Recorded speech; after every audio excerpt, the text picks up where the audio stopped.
Durdur Media House, Durdur Media House, Durdur Media.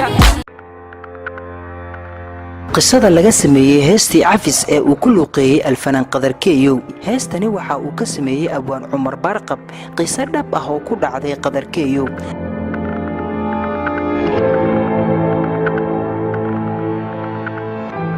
maalin maalmaha ka mid ah fanaanka oo safar shaqo ugu socda dalka Kenya gaar ahaan Nairobi ayaa sida caadada ah fanaanka waxa ku soo yaacay shacabkii si ay ula galaan sawiro kadib gabar ka mid ahayd rakaabka raacayay diyaaradda uu ku qornaa fanaanka ayaa aad ugu dadaashay in ay noqdaan isku kursi wayna u suura gashay gabartii dadaal dheer kadib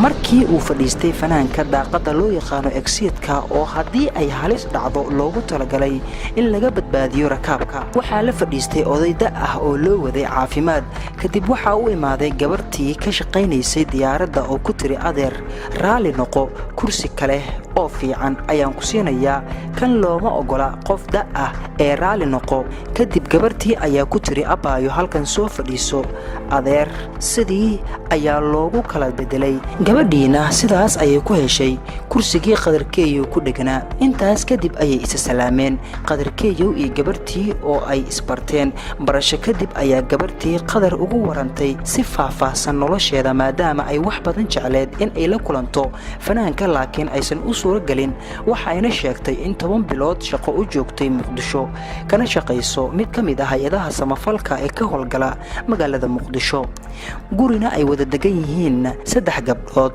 mar waliba waxa ay aad u dhageystaan heesaha aad qaado oo ugu jiro flash iyaga oo muuqaal ah guriga ma badaartaan wax kale oo idaacad ah markii aan iraahdo meel kale inoo geeya abaayo wax yar bay leeyihiin 2 maalin ee ugu horeysay markii aan shaqada hortooda ka soo baxo meel kale ayaan geysan jiray laakiin isbuuc kadib waxay noqotay in aan aad u sii jeclaado heesaha muuqaalka ah ee aad samayso waxaan kaloo ka mid noqday dadka ku ah followriska Facebook iyo Snapchat-ka muuqaaladaada ayaan aad u daawadaa ay tiri gabadhii sidaas darteed waxaan aad u jeclahay haddii ay ii suura geli karto in aan yeelano xiriir jaceyl oo dhab ah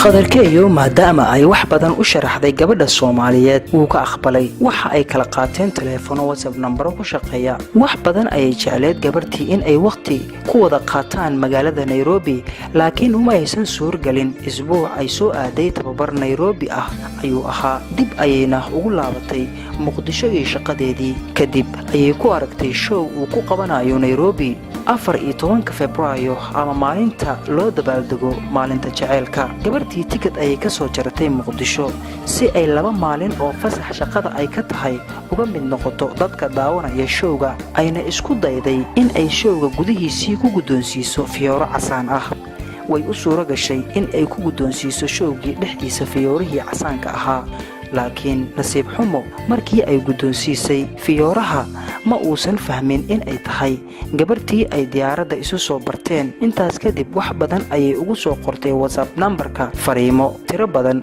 laakiin qadar maba fiirin jirin maxaa yeelay WhatsAppka lejan qadar waa mid mashquul badan waxa uu yimid oo uu ku soo laabtay magaalada caasimadda ah Muqdisho isaga oo Facebook-giisa ku soo qoray ayay aragtay waan sama imaaday Muqdisho kadib aad ayay waqti kala duwan u soo raadisay habeenada ka mid ah ayuu ka qabtay fanaanka waxayna ku tiri qadar saan waa maxay dhowr bilood ayaan ku soo wacayay marna igama qaban laakiin dib ma lahan waxaan rabaa in aan kula kulmo ee ma tahay suuragal qadar keeyow ayaa ugu jawaabay haa abaayo raalina ka noqo inta aad i weysay maxaa yeelay WhatsApp-kayga waa mid mashquul badan daqiiqadii ayaa laga yaabaa intaas oo qofood in ay qof walba wax xun ii soo dirto kadib gabadhii ayaa ku tiri maanta waa Arbaco jimcaha galabteeda ayaan rabaa inaan is aragno ee waqtigaada ka waran qadar ayaa ku yidhi jimco abaayo aroos ayaan leeyahay. gabartii markaas ayay ku tiri haye walaalkay, aniga 2 maalin ayaan firaaqo leeyahay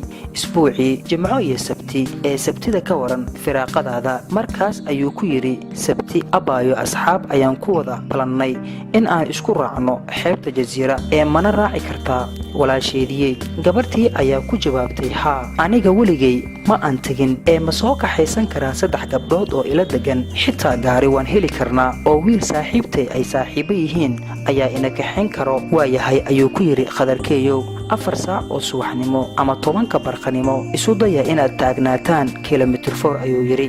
haye ayay ku tiri gabartii qadar. waxay turbo wargelisay saaxiibadeed, aad ayayna ugu farxday.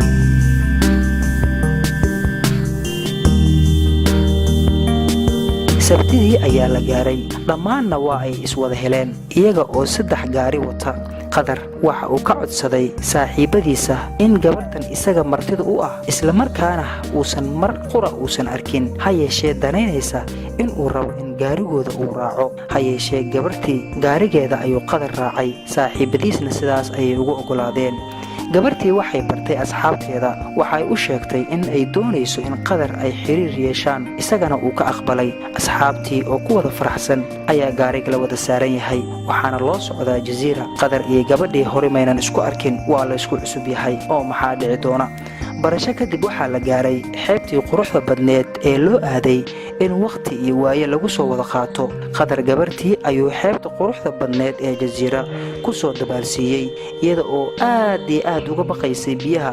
ha yeeshee qadar xirfadda dabaasha aad u yaqaana. intaas kadib magaalada ayay ku soo wada laabteen. qadar iyo saaxiibtiis khadka ayay si wanaagsan ugu wada sheekaysteen wax badan, dhowr jeerna way wada kulmeen. qadar xoogaa markii gabartii uu arkay in ay tahay qof daacad ah oo aad u wanaagsan, wax baratay, magaaladana marti ku ah, inta ay wada shaqeeyaan maahine qof kale magaalka aysan ka garanaynin.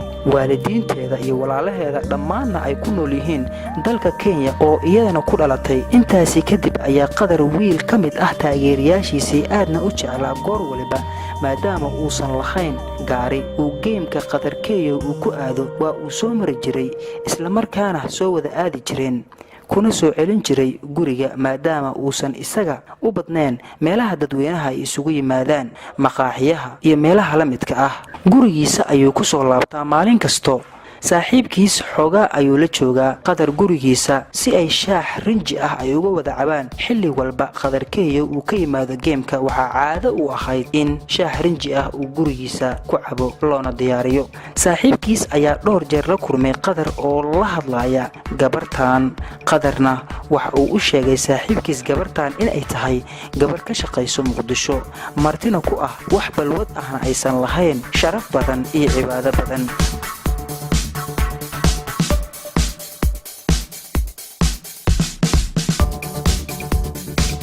haddana wiilkii waxa uu arkay qadar oo gabdho kale oo taageerayaal iyo kuwo kale oo jecel qadarkeeyo soo wacayaan maalin kasta oo qaar kale u qadarinayo. maalin maalmaha ka mid ah ayaa qadar oo ku jiro jirdhiskii geemka, birahana uu qaadayo oo saaxiibkiis moobeelkiisa dhagaysanaya, ayaa waxaa soo wacay saaxiibtiisii, waxaana u saarnaa sawir aad u qurux badan. wiilkiisi hoose ayuu gabadhii lambarkeeda u qortay.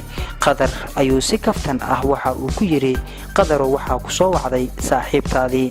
waa tee ayuu qadar yidhi, waana gabadhii hiblaayo ahayd oo aad ii sheegaysay.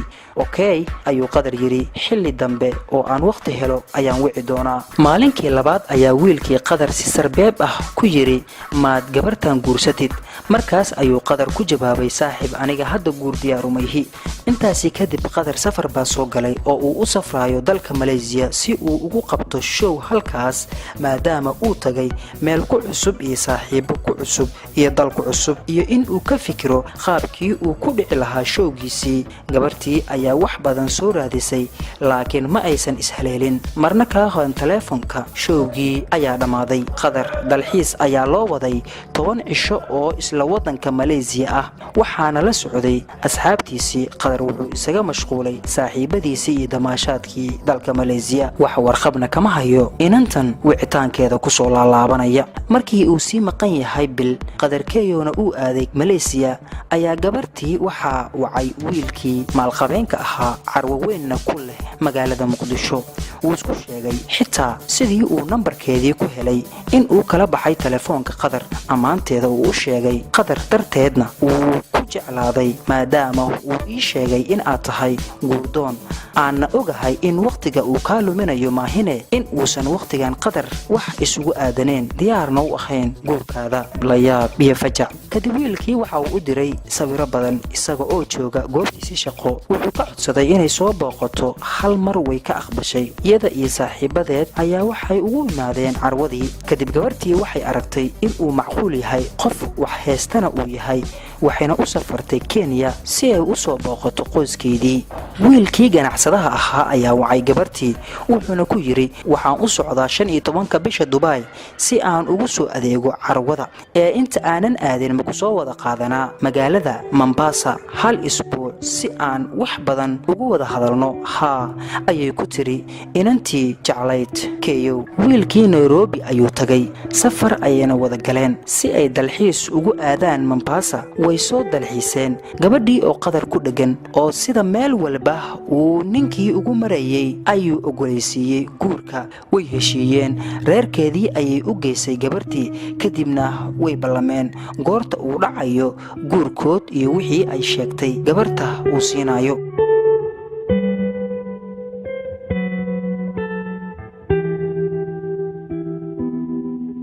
intaas kadib ayaa waxaa gabartii soo wacay bilo kadib Qadar Keyo markii uu ku sugnaa ugu yaraan 2 bilood Malaysia uuna arkayay wicitaanka gabartii ayuu soo xasuustay inta jeer uu arkay wicitaanka gabartii uusan ka qaban. dib ayuuna u wacay gabartii way qabatay. Qadar wuu salaamay wayna ka qaaday salaantii. kadib ayuu Qadar gabartii ku yiri abaayo raali noqo waan iska yara mashquulay.